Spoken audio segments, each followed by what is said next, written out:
हाँ तो नमस्कार साथियों, मैं गजेंद्र सिंह आपके लिए लाया हूँ टेंस का part third.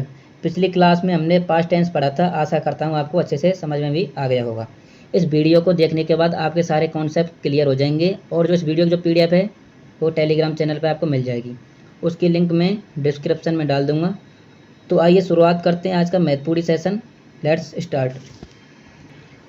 Future indefinite tense, इसकी पहचान क्या होती है? त होगा, ती होगी, ते होंगे या गा, गी, गे, इनमें से कोई भी आपको सेंटेंस में मिल जाएगा। आई वी के साथ सेल, मतलब कि जो फर्स्ट पर्सन होते हैं ना, फर्स्ट पर्सन आपके कौन कौन से होते हैं?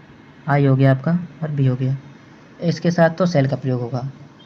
और इसके अलावा जो शेष अन्य हैं, आपका यू हो गया, दे हो गया, उन सभी के साथ बिल का प्रयोग होगा, जो कि अदर पर्सन कहलाते हैं।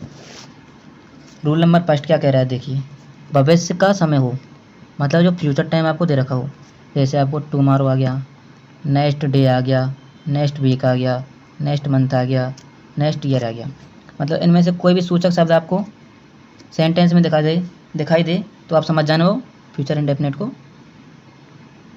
डिफाइन कर रहा है। भविष्य का समय हो, future time, tomorrow, next day, next week, next month, next year आदि आने पर फ्यूचर इंडेफिनिट टेंस का प्रयोग किया जाता है। एग्जाम्पल से समझिए, अच्छे से क्लियर होगा आपको। I shall meet you next Monday, देखो नेक्स्ट आ गया, नेक्स्ट मंडे, तो यहाँ पर प्रयोग हो गया शैल मीट। विल मीट क्यों नहीं आया? क्योंकि मैंने आपको पहले ही बताया है कि आई के साथ आई और बी आ गया तो उसके साथ हमेशा शैल का प्रयोग होगा, इसलिए शैल मीट वर्ब की फर्स्ट फॉर्म आएगी। देखो यहाँ पर ऊपर लिखा रखा है। Next example, my father will come on next week, देखो नेक्स्ट आ गया तो यहाँ पर आ जाएगा विल प्लस कम, वर्ब की फर्स्ट फॉर्म। तो रूल नंबर सेकंड देखिए आप, कंडीशनल सेंटेंसेज, मतलब कि जो शर्तसूचक वाक्य होते हैं जो कि इफ से शुरू होते हैं, इफ, एज सुन एज वगैरह, आपको सेंटेंस में एज सुन एज दिखाई दे तो आप समझ जाने को कंडीशनल सेंटेंसेज है में फ्यूचर इंडेफिनिट टेंस का प्रयोग करते हैं। एग्जाम्पल देखिए, if she asked me I shall respond to her, देखो इफ आ गया इसमें, कहाँ है ये रहा। इफ सी आस्क्ड मी, यदि वह मुझसे पूछती तो मैं उसे रिस्पॉन्ड दे देता। तो देखिए इसमें प्रेजेंट इंडेफिनिट यहाँ पे आ गया। आस्क मतलब वर्ब की फर्स्ट फॉर्म में एस दिखाई देगी आपको, तो यहाँ पे आ जाएगा आई के साथ शैल रिस्पॉन्ड। ऐसे ही जो दूसरा एग्जाम्पल है उसको ध्यान से देखिए, I shall invite him as soon as he accept my proposal, जैसे ही वह मेरा प्रस्ताव एक्सेप्ट करेगा मैं उसे आमंत्रित करूँगा। तो देखो एज सुन एज दिखाई देगी आपको, है ना। यह क्या इंडिकेट कर रहा है? फ्यूचर इंडेफिनिट को। तो देखिए यहाँ पर एक्सेप्ट मतलब कि प्रेजेंट इंडेफिनिट आ गया, एज सुन एज आ गया तो यहाँ पे आ जाएगा शैल इन्वाइट। क्लियर हो गया। थर्ड एग्जांपल देखिए, she will follow you if you give him good advice, यदि आप किसी को अच्छी एडवाइस दोगे तो आपको हर कोई फॉलो करेगा।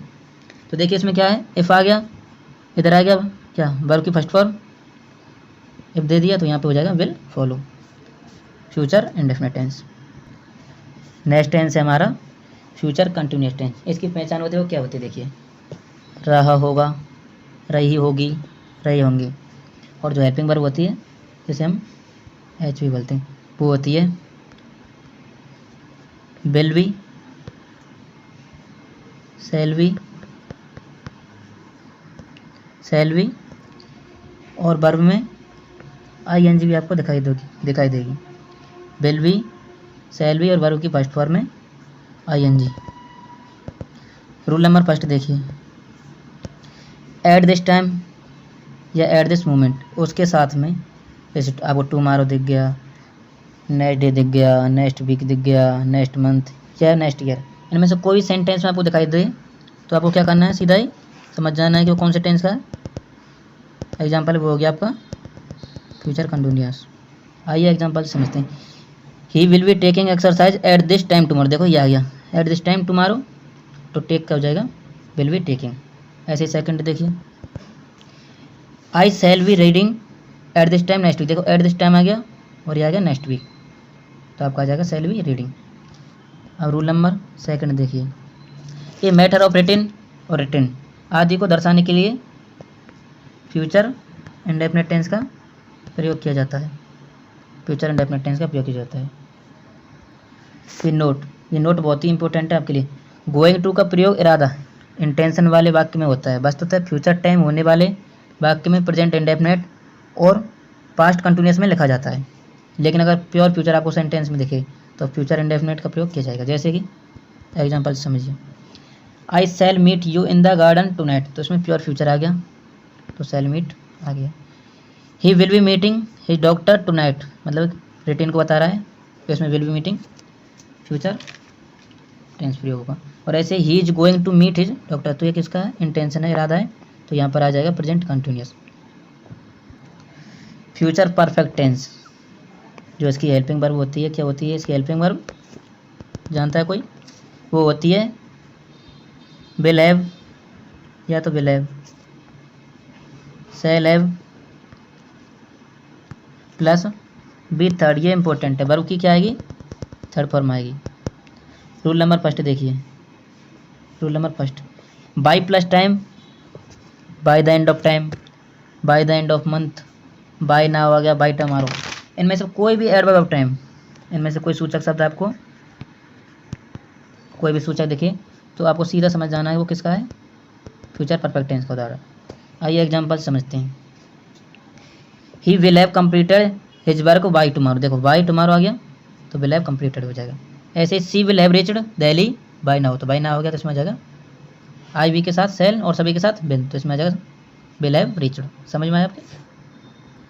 हाँ, तो रूल नंबर 2 देखिए, फ्यूचर टाइम में दो कार्यों वाले वाक्य में जो कार्य पहले हो चुका है, मतलब जो पहले संपन्न हो गया, उसे फ्यूचर परफेक्ट टेंस में, एवं बाद में जो संपन्न होता है उस कार्य में प्रेजेंट इंडेफिनिट टेंस का प्रयोग करते हैं।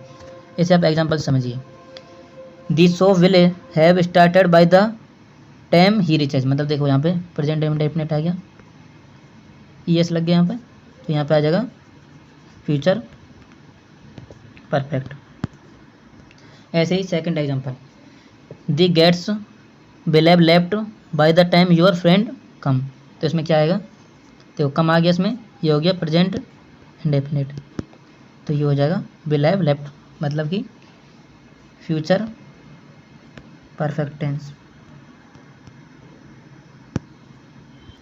नेक्स्ट है आपका future perfect continuous tense. Future perfect continuous tense, इसकी जो हेल्पिंग वर्ब होती है वो क्या होती है, वो होती है will have been, shall have been, verb की फर्स्ट फॉर्म आईएनजी, साथ ही में फॉर या सिंस, ये जरूर आपको दिखाई देगा, सिंस या फॉर दिखाई देगा, साथ ही में will have been, shall have been और वर्ब की फर्स्ट फॉर्म में आईएनजी। देखिए रूल नंबर फर्स्ट क्या कह रहा है, by the time, by the end of time, by now, by tomorrow के साथ सिंस फॉर प्लस टाइम हो तो फ्यूचर परफेक्ट कंटिन्यूस टेंस का प्रयोग करते हैं हम। जैसे एग्जांपल समझिए,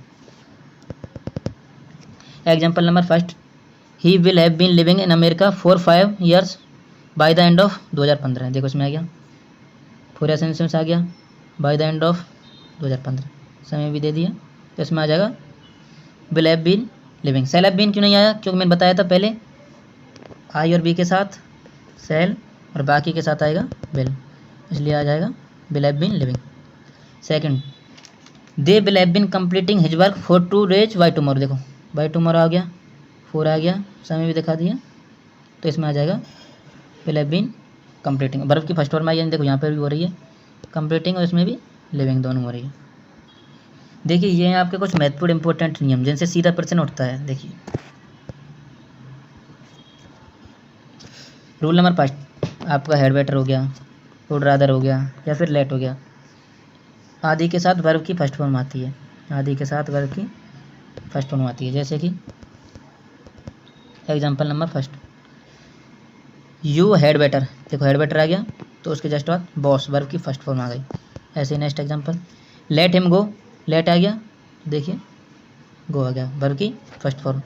कहने का मतलब क्या है कि आपको यदि सेंटेंस में कहीं भी हेड बेटर दिखाई दे जाए, वुड रादर दिखाई दे जाए, या फिर लेट दिखाई दे जाए, तो उसके साथ हमेशा वर्ब की फर्स्ट फॉर्म आएगी, वर्ब की फर्स्ट फॉर्म आएगी। ऐसे ही rule number second,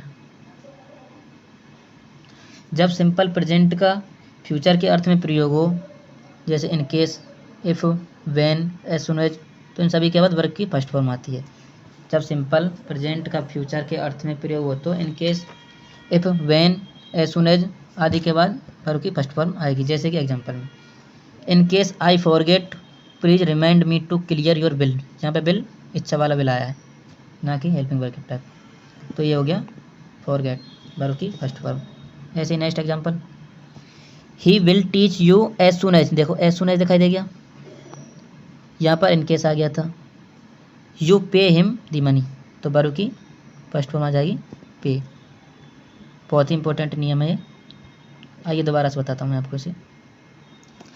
had better हो, वुड रादर हो तो या लेट हो, आपको वाक्य में कहीं भी दिख जाए, आपको ये सेंटेंस में या वाक्य में कहीं भी दिख जाए तो आप मेन वर्ब की फर्स्ट फॉर्म आएगी इसमें। ऐसे ही रूल नंबर सेकंड क्या है कि आपको जो सेंटेंस होता है उसमें कहीं पर भी इन केस दिख जाए, सेंटेंस में इन केस हो गया आपका, इफ़ हो गया, व्हेन हो गया, एज सून एज हो गया, तो इन सभी क्या वर्ब की फर्स्ट फॉर्म में आएगी। ये बहुत ही इंपॉर्टेंट है। Next rule number 3, I wish हो गया, आई विश हो गया प्लस सब्जेक्ट हो गया, उसके बाद में वर्ब की सेकंड फॉर्म आई, वर्ब की second form. I would rather हो गया प्लस सब्जेक्ट हो गया, तो उसके बाद भी वर्ब की सेकंड फॉर्म आएगी। ऐसे इट इज टाइम आ गया और सब्जेक्ट है तो वर्ब सेकंड आएगी। ऐसे ही इफ़ ओनली हो गया या फिर सपोजिंग हो गया तो वर्ब की सेकंड फॉर्म आएगी। एज इफ हो गया आपका या ऑल दो हो गया तो वर्ब की सेकंड फॉर्म आएगी। एग्जाम्पल से समझिए, बहुत अच्छे से क्लियर होगा। I would rather you went home, एक तो ये एग्जाम्पल है, और दूसरा I would rather take tea.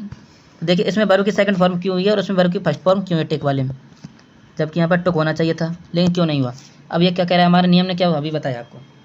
देखिए नोट पढ़िए पहले, वुड रादर वाले वाक्यों में यदि बाद में सब्जेक्ट है तो वर्ब की सेकंड फॉर्म आएगी। देखिए वुड रादर, इसमें भी है वुड रादर और इसमें भी है वुड रादर, लेकिन यदि सब्जेक्ट है जैसे इसमें यू दे रखा है और इस वाले सेंटेंस में रादर के बाद डायरेक्ट मेन वर्ब है, यदि सब्जेक्ट होता तो वर्ब की सेकंड फॉर्म होती, लेकिन सब्जेक्ट नहीं आया तो टेक का टेक ही रहेगा, और इसमें सब्जेक्ट देखा है तो वर्ब की सेकंड फॉर्म वेंट हो जाएगी। आया समझ में।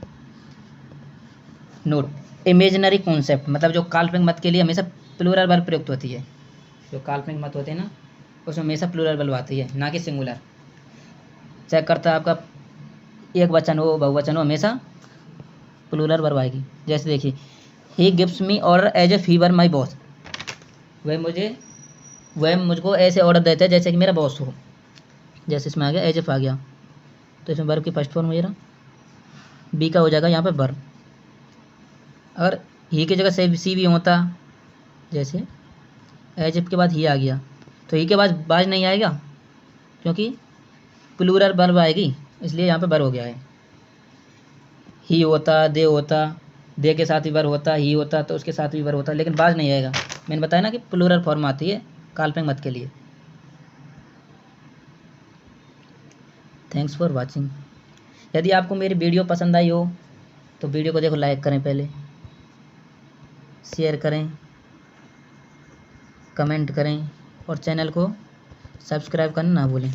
थैंक्स फॉर वाचिंग, चैनल को सब्सक्राइब करना ना भूलें।